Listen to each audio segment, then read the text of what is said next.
Sir ఈ ఎలక్షన్స్‌లో sir చాలా వాడి వేడి కొన్ని అవును. బాగా ఇది జరిగింది. ముఖ్యంగా చూసుకుంటే రోజా గారు హ్మ్. అండ్ పిఠాపురంలో కొంతమంది జబర్దస్త్ ఆర్టిస్టులు వెళ్ళి పవన్ కళ్యాణ్ గారికి ఈ ఉమ్మడి దానికి వాళ్ళు సపోర్ట్ చేస్తున్నప్పుడు ఆవిడ ఒక పదం వాడారు. వాళ్ళంతా చిన్న ప్రాణాలు, తర్వాత మళ్ళీ అవకాశాలు రావేమో, మెగా ఫ్యామిలీకి ఎదురెళ్తే తొక్కే అన్న టైప్‌లో ఆవిడ కామెంట్‌లు చేశారు. హ్మ్. మీరు వినే ఉంటారు. హ్మ్. దానికి కొంతమంది జబర్దస్త్ ఆర్టిస్టులు కూడా రీకౌంటర్ ఇచ్చారు. అండ్ ఆర్‌పీ గారు కూడా ఎలా ఫైర్ అయ్యారో మీకు తెలుసు. సో, అంటే ఆల్రెడీ ఒక ఎమ్మెల్యే స్థానంలో ఉండి, ఆల్రెడీ ఎంతో ఎక్స్‌పీరియన్స్ ఉన్న అలాంటి ఆవిడ, అలాంటి పదజాలం యూజ్ చేయటం అది ఎంతవరకు కరెక్ట్ అంటారు? రీసెంట్‌గా కూడా ఒక వీడియో బాగా వైరల్ అయింది. ఎక్కడో ఒక టెంపుల్‌కెళ్ళినప్పుడు కొంతమంది ఎవరో ఇద్దరు ముగ్గురు పెద్దవాళ్ళు వచ్చి అలా ఫోటో దిగుతుంటే ఆవిడ కొంచెం ఇలా దూరంగా ఉండు అని చెప్పేసి ఒక సైగ చేస్తారు. సో, అంతకు ముందు కూడా దగ్గరికి రండి మేమేం ఎస్టీ, ఎస్సీలం కాదు అన్నట్టు కూడా కామెంట్‌లు చేస్తారు. సో, హ్మ్. మీరేం చెప్తారు సార్? అంటే నీకు మళ్ళీ పునర్జన్మ జబర్దస్త్. శ్యాంప్రసాద్ రెడ్డి గారు బాబ్ అంటే అలా పాడేశాడు జబర్దస్త్. అక్కడ పనిచేసిన వాళ్ళు అందరూ హైపరాది కానీ, గెటప్ సీను కానీ, సుధీర్ కానీ, వీళ్ళందరూ కిరాక్ ఆర్పి కానీ, వీళ్ళందరూ ఆర్టిస్టులు. వీళ్ళంతా చిన్న ప్రాణాలు అంటే నీలాగా దోచుకోలేదుగా. వాళ్ళు జబర్దస్త్లో వచ్చిన దాంట్లోనే ఇల్లు కట్టుకున్నారు. వాళ్ళ ఫ్యామిలీలతోటి హాయిగా హ్యాపీగా ఉన్నారు వాళ్ళు. వాళ్ళు ఉడతా భక్తి కింద వాళ్ళు వచ్చి ప్రచారం చేయడం వాళ్ళ బాధ్యతగా తీసుకున్నారు. వాళ్ళకి పార్టీ ఏమి డబ్బులు ఇవ్వలేదండి. వాళ్ళ డబ్బులతోటి ఎవరికి వాళ్ళు స్వచ్ఛందంగా వచ్చారు. ఎన్ఆర్ఐలు ఎక్కడి నుంచో అబ్రాడ్ నుంచి వచ్చిన వాళ్ళు ఎన్ఆర్ఐలు కూడా వాళ్ళు డొనేట్ చేసుకుని వాళ్ళు వచ్చి 10-15 మందికి బృందాలుగా విడిపోయి బ్రహ్మాండంగా ప్రచారం చేశారు. వీళ్ళంతా చిన్న ప్రాణాలని తేలిగ్గా చూడటం. నీకు నాకు నాగబాబు గారు కూడా చెప్పారు, పవన్ కళ్యాణ్ గారు ఎప్పుడైతే ఛార్జ్ తీసుకున్నారో ఇక అక్కడి నుంచి మనం ఎన్నికల్లో మాట్లాడుకున్నాం, మాటల యుద్ధాలు అయిపోయినాయి. ఇంక మనం అభివృద్ధి వైపు, అభివృద్ధి ఎలా జరుగుతుంది, రాష్ట్రంలో ఎలా ఉంది, ముందుకు వెళ్దాం. ఈ కామెంట్లు కూడా మనం ఎవరు మాట్లాడకూడదు అని అన్నారు. మీరు అడిగారు కాబట్టి లాస్ట్ చెప్తున్నాం. అడ్డగాడిదిలా ఉన్నాం, గాడిదికి వచ్చినట్టు నీకు 55 వచ్చినాయి, ఇలాంటి మాటలు. అసెంబ్లీ గేట్ తాగలేము, నెక్స్ట్ అది జగనన్న ముంజేతి మీద వెంటుకు కూడా పీకలేము, నోటికి ఏదో వస్తే అది మాట్లాడారు. సో వాళ్ళకి తెలియలే రేపు అనేది ఒకటి ఉంటుందండి. ఈ రోజున నేను మాట్లాడినా రేపు అనేది ఒకటి ఉండాలి. అక్కడ కర్మ సిద్ధాంతం నమ్ముతాను నేను. అది ఇక్కడే చూపిస్తుంది, ఎక్కడికే వేరేది ఉండదు. ఆయన చేసుకున్నాడు కాబట్టి 11లోకి వచ్చాడు. రేపొద్దున్న 1, 2 అలా ఉంటుందండి. ఇంకా చరిత్ర అక్కడికి అయిపోయింది. ఇంకా మళ్ళీ ఎంత చేసినా కూడా రాదు. ఈమె కూడా నోరు అదుపులో పెట్టుకోకుండా ఏది పడితే అది మాట్లాడేసింది. ఇంకా దాన్ని భగవంతుడే కాపాడాలి. ఏమైపోయారు సార్? అంటే కొంతమంది ఎలక్షన్స్‌కి ముందు లేకపోతే 2019 ఎలక్షన్స్ తర్వాత అండ్ కళ్యాణ్ గారి మీద, మెగా ఫ్యామిలీ మీద చాలామంది కామెంట్స్ చేసిన వాళ్ళు ఉన్నారు. ఇందాక మీరు అన్నట్టు నేను జస్ట్ పార్టీ వరకు, సిద్ధాంతాల వరకే మాట్లాడాను, పోసాని కృష్ణమురళి గారి లాగా బూతులు మాట్లాడలేదు అని అన్నారు. సో, ఏంటి దాని గురించి ఏం చెప్తారు ఆయన గురించి? అంటే ఆయన ఎక్కడ ఉన్నాడో కూడా తెలియదండి. పోనీ ఏదైనా చెప్దామన్నా పోనీ ఆయన ఎక్కడ ఉన్నాడో ఎవరికి తెలియదు. మళ్ళీ కలవలేదా సార్? అసలు నేను ఎప్పుడు వచ్చిన తర్వాత లేకపోతే ఎప్పుడు మా పార్టీలో ఉన్నప్పుడు కూడా నాకు అగైనెస్ట్ ఆయన పార్టీలో వైసీపీలో ఉన్నప్పుడు నన్ను మాట్లాడింది ఆయనే. ఎందుకు పృథ్వీ గారు అంటే? ఎందుకంటే ఓర్వలేని తనం అండి, ఓర్వలేని తనం, ఇష్టం లేదా? ఓర్వలేని తనం అండి, అంతే. ఇంకా అంతకుమించి నేను ఏం చెప్పలేను. ఇంకా ఆయన మంచి కోసం నేను ఆయన అనారోగ్యం పాలైనప్పుడు హాస్పిటల్ వేసేదాకా నేను 2-3 సార్లు వెళ్ళాను. అంతవరకు అండి. హలో అంటే హలో అంటాం అంతవరకే. అసలు ఆ హలో అనేది 2 ఏళ్ళ నుంచి కూడా లేదు. ఎక్కడ మామూలుగా ఈ ఇండస్ట్రీ నుంచి ఏమన్నా చిన్న మిస్అండర్స్టాండింగ్స్ ఉన్నాయా సార్ మీకు, పోసాని గారికి ఏమన్నా, లేకపోతే ఈ పొలిటికల్ పరంగానే? అంతే, మిస్అండర్స్టాండింగ్ ఏముంటాయంటే ఆయన సినిమాలు ఆయనే, మా సినిమాలు మావే, అంతే. ఏదైనా సెట్లోకి వెళ్ళినా కూడా ఆయన డైలాగ్ అయింది, మన డైలాగ్ మంది, అంతే. అంత రాసుకులు పూసుకునే అంత లేదండి.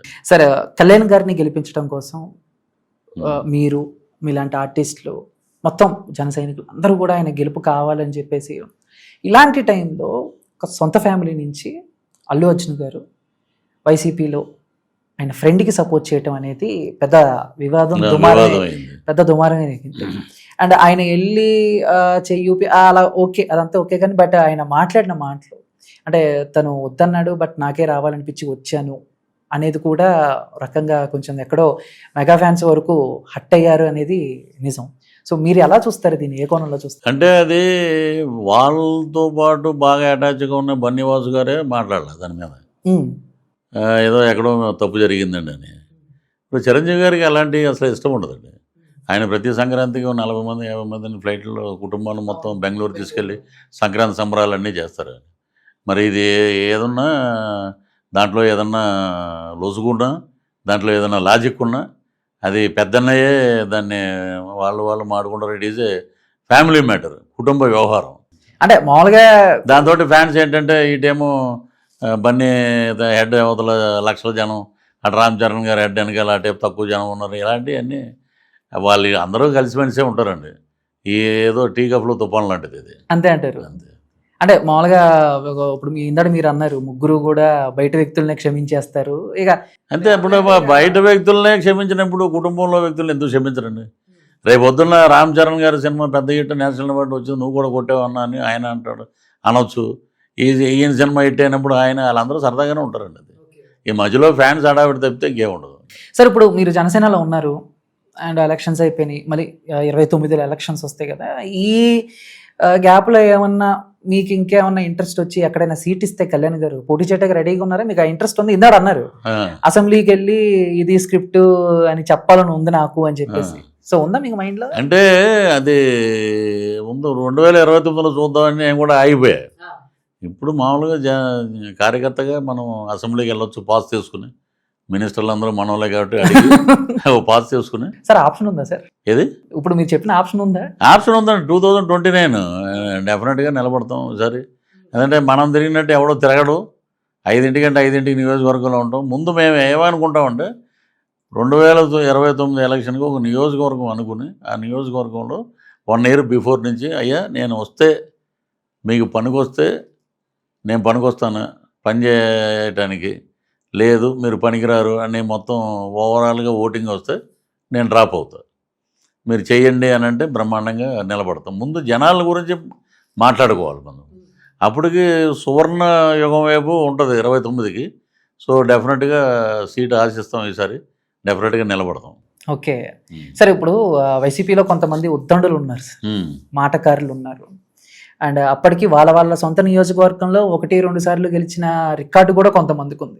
అయినా కూడా మొన్న ఎలక్షన్స్లో చూసుకుంటే గెలుస్తారు, ఓడిపోతారు, వీటి మధ్య మన కన్ఫ్యూజన్లో చాలామంది ఓడిపోయారు. అవును. అండ్ గుడివాడలో గుడివాడ అమర్నాథ్ గారు కానీ మొత్తం ఇప్పుడు ఏంటంటే మీరు ఎక్స్పెక్ట్ చేశారా సార్?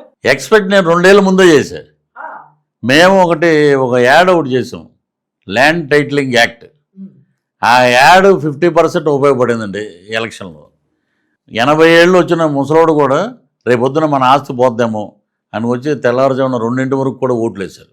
82% రావడానికి కారణం అదే. ఆ దాంట్లో నేను అడుగుతా, ఒక రైతు దగ్గర ల్యాండ్ లాగేసుకుంటే, అయ్యా మా దగ్గర ఉండేది 1 ఎకరం ఉండంటే, నువ్వు ఏ కోర్టుకి వెళ్ళినా ఏది జరగదు. ఎందుకంటే ఆ కోర్టులో ఉన్నది ఎవరు? మనవాళ్ళు.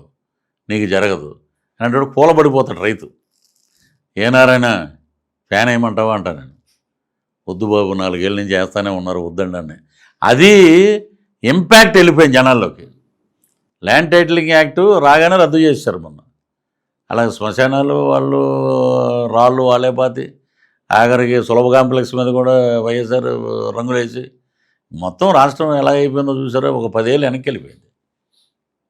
సో ఇప్పుడు బాగుపడుతుందండి.